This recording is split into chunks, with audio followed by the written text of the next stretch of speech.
You see, as parents, we need to establish that our children need two things. They have physical needs. And this is why we're very good at saying, have you had your breakfast yet? Did you do your homework? Did you take a shower? Did you brush your teeth? And like this, we establish the physical needs of our children. And we provide for them, whether it's through intervention or guidance. But our children require, in achieving their vision in life, it requires us tending to both their physical needs as well as their emotional/spiritual needs. But let's talk about emotional needs. You see, in these two chopais, Tulsidas was very careful to show the contrast. In the very first chopai, the mother tended for the physical need. She instructed the child, come here, it is time to eat.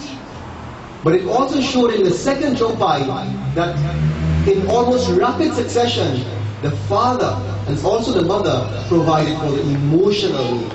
How many of us as parents ensure that when we get past the instructions to our children and the disciplinary actions with our children, how many of us take the time to establish the emotional connection with our children? How many of us hug our children? How many of us tell them that we love them? How many of us, even after we scold them and they cry, we ensure that after they understand why they're scolded, we resume, we re-establish, we remind them of the love that we have for them, the care and the affection that we have for them. You see, in addition to the physical needs for our children, we must provide for the emotional needs. Today I would like to stick a pin at a tangent. You see, our husband, our wife, our brother, our sister, we must also provide not only the physical needs, we must learn to provide and tend to their emotional needs as well. Nothing is wrong. We have become a society where it is almost taboo to tell someone, I love them. As a matter of fact, we do that very well in private circumstances. But openly, outwardly, in a public forum, sometimes it is difficult to say, Bhaiya or Didi, I love you. We must learn to establish that support the emotional needs of our children when we interact with them. You see, sometimes as parents, especially as fathers, there are some mistakes that we make. The first is that sometimes when we go out to work and we come back home, the mother has already taken care of homework needs and so on. And we come home and we're tired. And we're very good at disciplining our children. Don't do this, don't do that, don't do the other, clean this. And like this, we're very good at disciplining our children, and nothing's wrong with that. But sometimes, because we're tired or we have a bad day or a frustrating day, we forget that all we have is maybe 1 hour waking time with our children. And if we get so caught up every day, Monday to Friday, or how many of the days we work for the week, and we come home and all that child is seeing is a father who is telling him, don't do this and don't do that, and is reprimanding and disciplining only, then the child will grow up with a fear for that parent, that particular parent. And we need to realize as adults and as parents that our children should not understand that we had a bad day or a tough day. Maybe that's for us to deal with and our other halves to deal with, to understand what it takes to manage those circumstances. But in dealing with our children, we need to be mindful that we're not only seen as the disciplinarian, but the one who instructs force in their eyes and on their lives. First. The second is, whenever there's a conflict within the home between husband and wife, it is okay to have conflicts, Don't be fooled.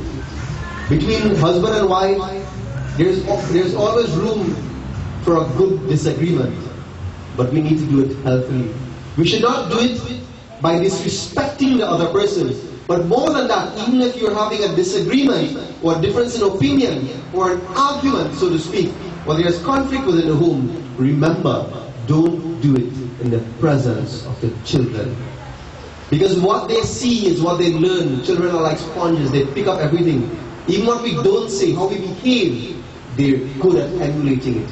Because maybe they wouldn't show you it now, but as they become young men and women in society, and they have boyfriends and girlfriend or husband and wife, one day that memory of what was accepted in our homes as fighting and quarreling and having disagreements, one day it will emerge in their life and they will follow the same. What vision do we want for our children? You see, as parents, we have grown and experienced life making our fair share of mistakes. That's okay, but we should learn from our mistakes. And more than that, make sure that when we groom and mold our children, mold them and groom them, so that they, in their life, will make different mistakes, not the ones that we make. Let them learn from that. But how would they learn? By us helping them define their vision. And more than that, we should help our children and allow them to express themselves. If your child wants to be a gardener, tell him, child, try to be the best gardener that you could ever be. If that vision changes, then help that child to redefine and encourage that child become or set that vision for himself. We have a role. In closing my message here this morning, I would like to remind you, parents and elders alike, we have 3 responsibilities for our children. The first, we have a responsibility to welcome them into this world, to welcome them into this universe. They didn't ask to be here, we brought them here. Maybe there's a karmic explanation of maybe the child choosing to be in this family, but at least from a human standpoint, we have a responsibility to welcome our children and our children's gifts that they have come and brought into this world. First, we have a responsibility to welcome them. Secondly, we have a responsibility to help co-create and define their destiny. We have a responsibility to help them define their future and their destiny. And more than that, whatever their dreams are, whatever our children's dreams are and vision for themselves are, we have a role to fertilize that vision and help them grow and become all that they can be. Forget the stereotypes of the elites. Look at what your child's disposition is. We talk about Vasna and Karna and all of these beautiful statements in Sanskrit that talks about the innate qualities that we come into this world with. As parents, find out what those qualities are and help define that child become a contributing citizen of this world. Help that child become purposeful and defining his role in contributing to society.